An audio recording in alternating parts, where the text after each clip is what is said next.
At a certain point in life, you might notice something peculiar happening. You're sitting alone in your apartment, and the moment the television goes quiet, or when you finish a phone call, or when the music stops, there's this immediate, almost violent impulse to fill the space. You reach for your phone. You turn on another show. You call someone, anyone. Your hand moves before you even think about it, like you're touching a hot stove and pulling away. And the feeling underneath, if you let yourself notice it for even a second, is something like terror. A formless dread that rises in your chest, makes your breathing shallow, creates this urgent sense that something is terribly wrong. You think it's loneliness. You think you need more friends, a partner, better social skills, a more interesting life. You scroll through social media, comparing your quiet evening to everyone else's apparent vibrancy, and naturally you conclude that the problem is the silence itself, that empty space where nothing is happening, where you're not being entertained or validated or distracted. You become convinced that life is meant to be full, loud, connected, constantly moving. The silence, you think, is what needs to be fixed. It's a problem to be solved, a void to be filled, a symptom of something lacking in you or your circumstances. But what if I told you that this terror, this desperate reaching for noise, is actually you running from the most important encounter of your life?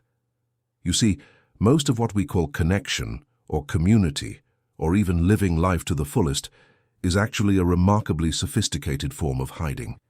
This is what the Danish philosopher Søren Kierkegaard understood with brutal clarity in the 19th century. He wrote extensively about what he called despair, but he didn't mean it the way we usually use that word. He wasn't talking about sadness or hopelessness. He was talking about something far more insidious, the condition of running away from yourself, of using every available distraction to avoid being present with the reality of your own existence. Kierkegaard observed that most people live their entire lives in what he called the crowd, not necessarily physical crowds, but the crowd of opinions, the crowd of social expectations, the crowd of constant activity and noise that allows you to never ever be alone with who you actually are. And he said something that sounds almost cruel. The crowd is untruth. Not that the people in the crowd are lying, but that the very act of losing yourself in the collective, of always being part of something, always doing something, always connected to something, is itself a fundamental dishonesty about the human condition. It's like this. Imagine you've been running on a treadmill your entire life. You've gotten very good at it. You can run for hours without getting too tired. The rhythm is familiar, even comforting in its way. The hum of the motor, the predictable movement, the sense of going somewhere even though you're staying in place. Now imagine that one day the treadmill breaks, just stops, and suddenly you're standing still, and you realize something shocking. Your legs are trembling. Not from exertion, but from the sheer fact of having to bear your own weight without the momentum of the movement. The stillness reveals something that was always true, but that the running was covering up. You don't actually know how to just stand.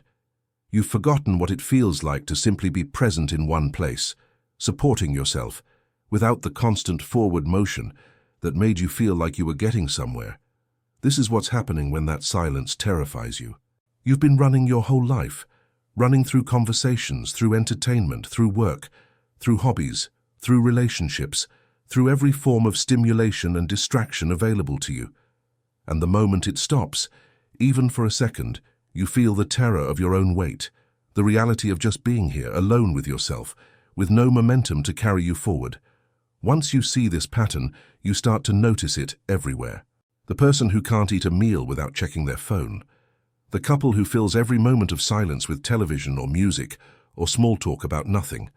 The professional who works 16-hour days, not because the work requires it, but because going home to a quiet apartment is unbearable.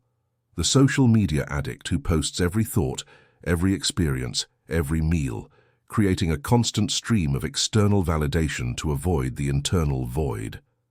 These aren't moral failures. They're not signs of weakness.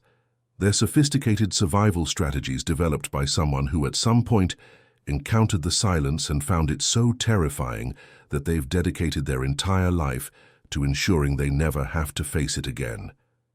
Let me give you an analogy that might clarify this. Think about a concert hall. Before the music starts, there's often this profound silence. You can hear people breathing, the creak of chairs, the rustle of programs. It's almost uncomfortable, that silence. The audience gets restless, but here's the thing. That silence isn't empty. It's full of possibility. It's the space in which the music will emerge. Without it, there would be no music, just continuous noise. The silence is what makes the sound meaningful. Now imagine someone who finds that pre-concert silence so unbearable that they start humming, talking, coughing deliberately, doing anything to fill it.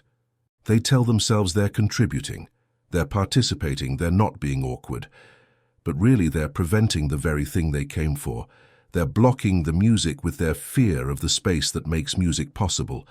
This is what you're doing with your life when you fill every silence. You're not enhancing your existence, you're preventing it. You're blocking the very thing that would give meaning and depth to everything else. Kierkegaard would say you're in despair, but you don't know it. You think you're living. You think you're engaged, you think you're connected, but you're actually running so fast from yourself that you've convinced yourself the running is the destination. And this period of recognizing this, of beginning to see through your own strategies, it can last quite a while. It's not a pleasant realization. There's no immediate relief that comes from understanding that you've been running from yourself for decades. If anything, it makes the silence even more terrifying for a time, because now you know what you're avoiding. You can't pretend anymore that you just prefer to be social, or that you just really love music, or that you're just passionate about staying informed. You start to see the desperation underneath. You see yourself reaching for the phone and you know consciously that you're running from something. And that knowing doesn't stop you from reaching. Not at first. I must warn you about something. The usual response, when this realization starts to dawn, is to try desperately to do silence correctly. You think, okay, I'll meditate, I'll do silent retreats, I'll practice mindfulness, I'll learn to be comfortable with silence. And you approach it the same way you approached everything else, as a project, as something to achieve, as a skill to master. You create a new form of noise, the noise of trying to be silent, the noise of judging yourself for not being silent enough, the noise of comparing your silence to other people's silence, the noise of spiritual ambition, of wanting to be the kind of person who's comfortable with silence. This is just more running. It's running that looks like sitting still, but it's running nonetheless. Now you might think this sounds rather hopeless, like I'm saying you're trapped in an inescapable pattern, doomed to either run from yourself or run toward an impossible ideal of perfect stillness. And you're right to be skeptical of that kind of absolutism. It's not that dramatic, but it's also not comfortable. The truth is simpler and stranger than either running or stopping. The truth is that the silence isn't empty. It never was. You weren't running from nothing, you were running from something so real, so present, so undeniably there that it terrified you. Let me tell you about someone I knew. An old man, must have been in his 80s when I met him. He'd been a journalist, spent his whole life in newsrooms on the phone, chasing stories, surrounded by the clatter of typewriters and then computers, the constant urgency of deadlines. Retired at 70, and immediately filled his days with projects, writing a memoir, traveling, joining clubs, learning languages. Always something, always the next thing. Then his wife died, and something in him just stopped. Not in a depressed way, though there was grief, but the engine that had been driving him for 8 decades just turned off. He told me he'd sit in his chair for hours, looking out the window at the same tree, no music, no television, no book, just sitting there. And at first, he said, it was agony. His mind would race with all the things he should be doing, all the ways he was wasting time, all the people who would judge him for just sitting there like a vegetable. The guilt was enormous, the sense that he was failing at life, failing at retirement, failing at grief, failing at everything. But he didn't have the energy to do anything else, so he just sat. And after weeks of this, maybe months, he wasn't sure, something extraordinary happened. He said he was looking at this tree, the same tree he'd been looking at every day, and he suddenly realized the tree had never been quiet. It had been moving this whole time. Branches swaying, leaves rustling, birds landing and taking off, light shifting through the canopy. There was this entire world of activity happening in what he'd been calling silence. And more than that, he realized he had been there the whole time too, Not doing anything but being, breathing, existing, present. He said it wasn't like a revelation or an enlightenment. It was more like waking up from a dream where you'd been running through an endless building trying to find the exit and realizing you were already outside. You'd been outside the whole time. You just kept running past it because you were so convinced the exit had to be somewhere else, had to be harder to find, had to be earned through more searching. This is what emerges when you stop running.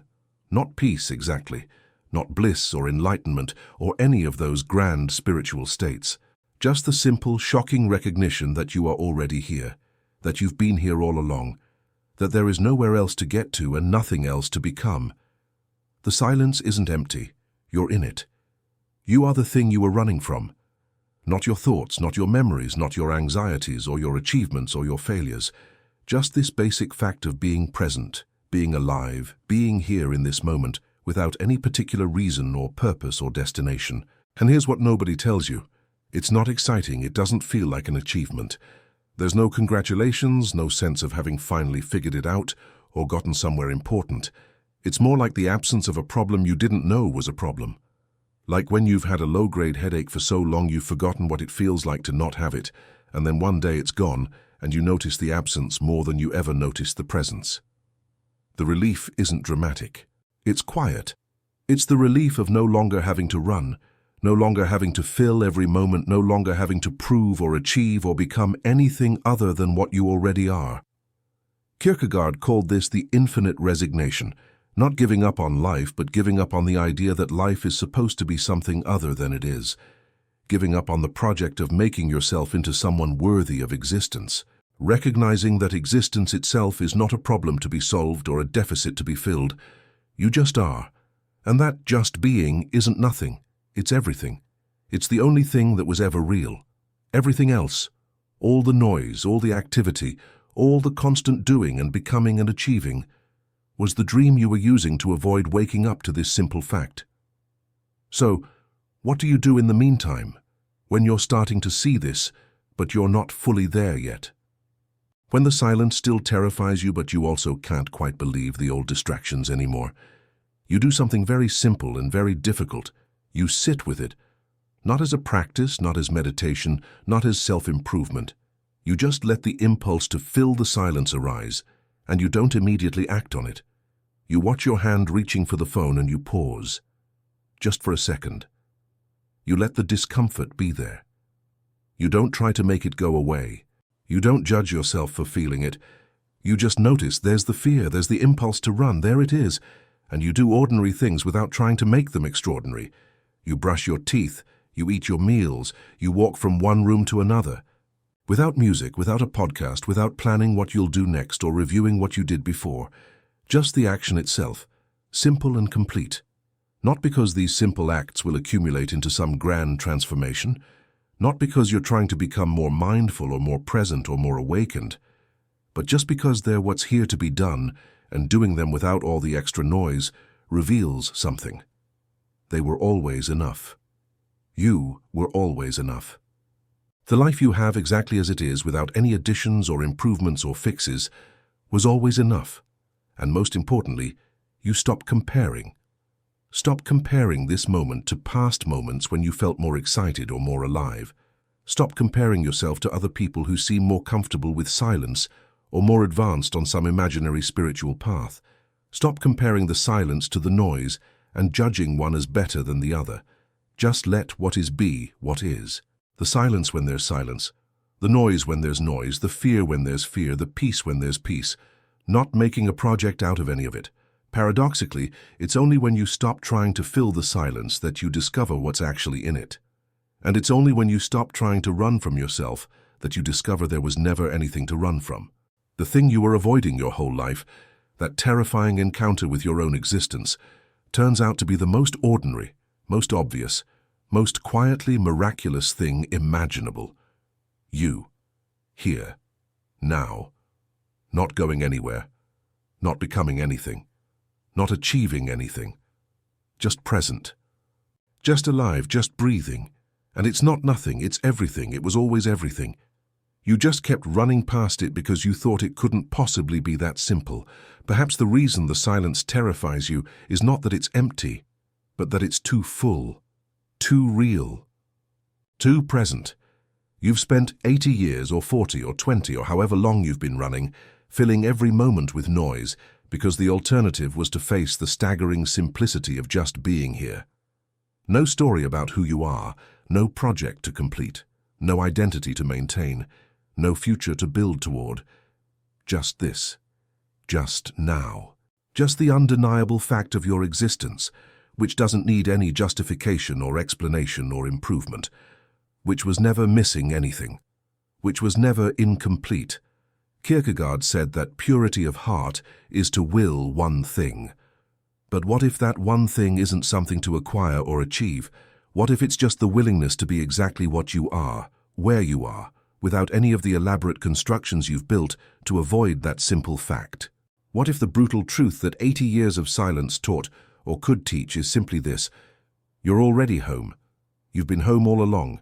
You just kept leaving because you thought home had to be somewhere else, had to be earned, had to be more impressive than what you already had. And then you're thrown back on just this: the breath moving in and out, the light through the window, the sounds that arise and pass, the thoughts that come and go. Nothing special, nothing extraordinary, nothing to write home about or post on social media or build an identity around. Just the bare fact of being alive, being conscious, being here. And it's not nothing. It's the only thing that was ever real. You just forgot for a while. You just spent a lifetime running from the most obvious truth: you exist. And that existence doesn't need anything added to it to be complete. It was always already complete. The silence was trying to tell you this the whole time. You just couldn't hear it over all the noise you were making to drown it out.